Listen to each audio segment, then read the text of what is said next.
Hey folks, Kevin here. Well, Happy New Year to everyone. Today's January 7th, 2020. I'm down in the root cellar. I've been working down here over the last week since the last video that I posted. And it's kept me pretty darn busy. I didn't post a video of this during this last week with the progress and all because I look pretty ugly because of some styes I had in my eye. But that's resolving now, so I don't look so horrific. And I thought what I do today is just show you a little bit of the progress that I've made down here in the root cellar. So I'm going to go ahead and put my GoPro helmet cam on and give you a bit of an update.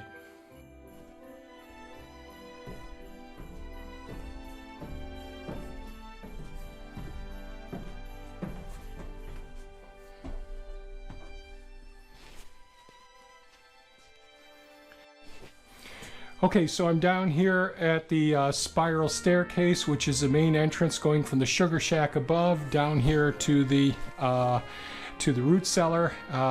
What I've done since the last video is I've gone ahead and created this partition here going across, separating the main area, this room here, from two small sections here. One, the main entrance, which I still have. Previously I talked about there being a doorway here and a second doorway here.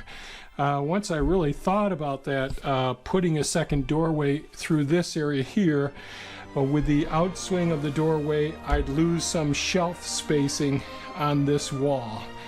And I'll show you in a future video what the shelving will look like going across here. But I went ahead and built the partition here. I had to pick up some more 2x4 studs. I dug all of the insulation out of our storage area. Got that installed in between each of the studs. So there's 3 inches of polyisocyanurate, which will help to buffer any temperature variations within each one of these 3 zones. I still have access to this area I can walk through. And there is some storage area in here. It's a little tight.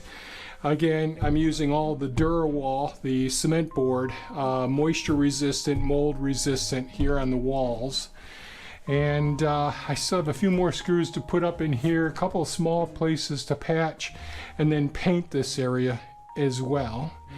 I ran out of the DuraWall for the second section over here. Now this section here, I've got a door that I'll be installing soon through this doorway, and this will be where we keep our high moisture, 95% moisture humidity level in here, and it'll have its separate ventilation system in this area, and this will be where all of the tubers, the rooted vegetables will store. Carrots and potatoes, those sorts of things will be stored throughout the winter months.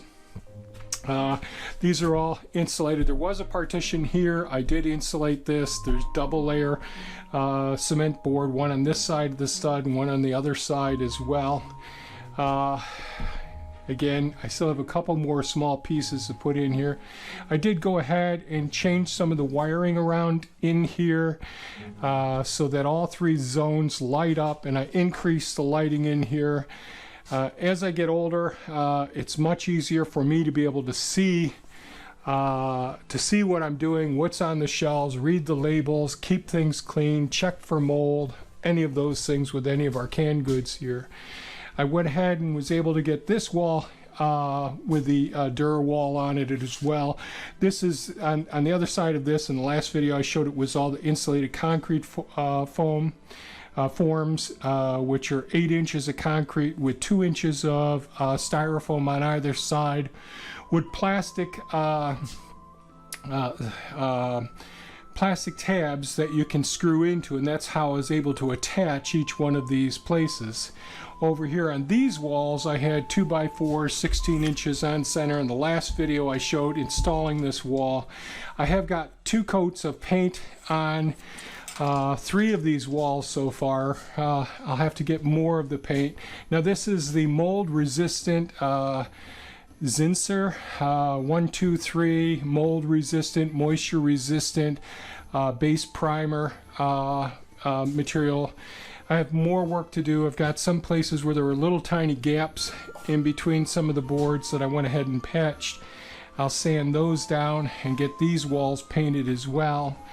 And what I'll ultimately end up doing is showing you the installation of the type of strong wall shelving units that I've decided to go with. That'll go in the next video. Hopefully I can get to that pretty soon. I brought down one of my small carts. This small cart is one of those ones that I got through Costco, and it works out really well. I love how there's a rim which keeps jars and all in there. So although I'm using it as a material handling and tool cart right now, I'm going to leave this cart down here so that when we bring canned goods or any of our produce down into this area for storage, it's just much easier for us to put it on this cart from what I called an elevator before, which will be a dumbwaiter that I'm going to put that comes right down the main part of the stairway, where I can just hand off the material, put the material onto the small cart, and then work it around to the appropriate zone that we want it to go to, so I don't have to have this type of shelving in here taking up the main part of the floor. So let's see, is there anything it's been a lot of moving materials around because there were 2 more shelving units going all the way down into this section, so I had to keep moving canned goods around and removing some shelving units and repiling other areas. And we've got a bunch more materials that have got to come down here, canned goods that we've been working on. They're up in the house so we can get them down in here, but I just wanted to make some more headway down in this area.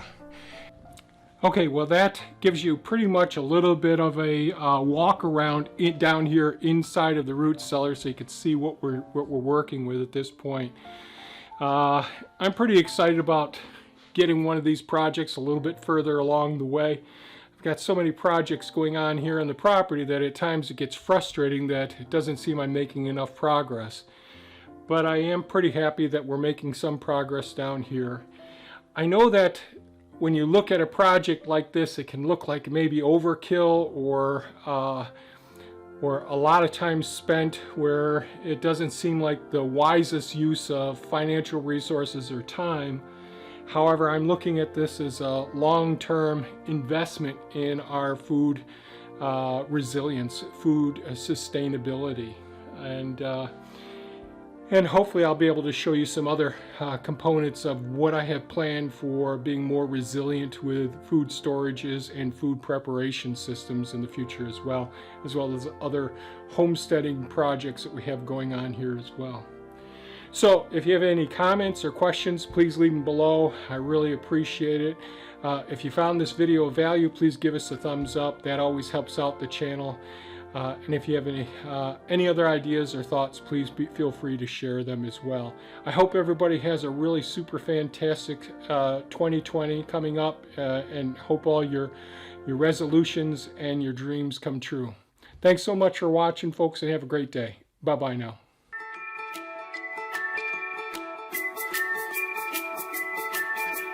Thank you.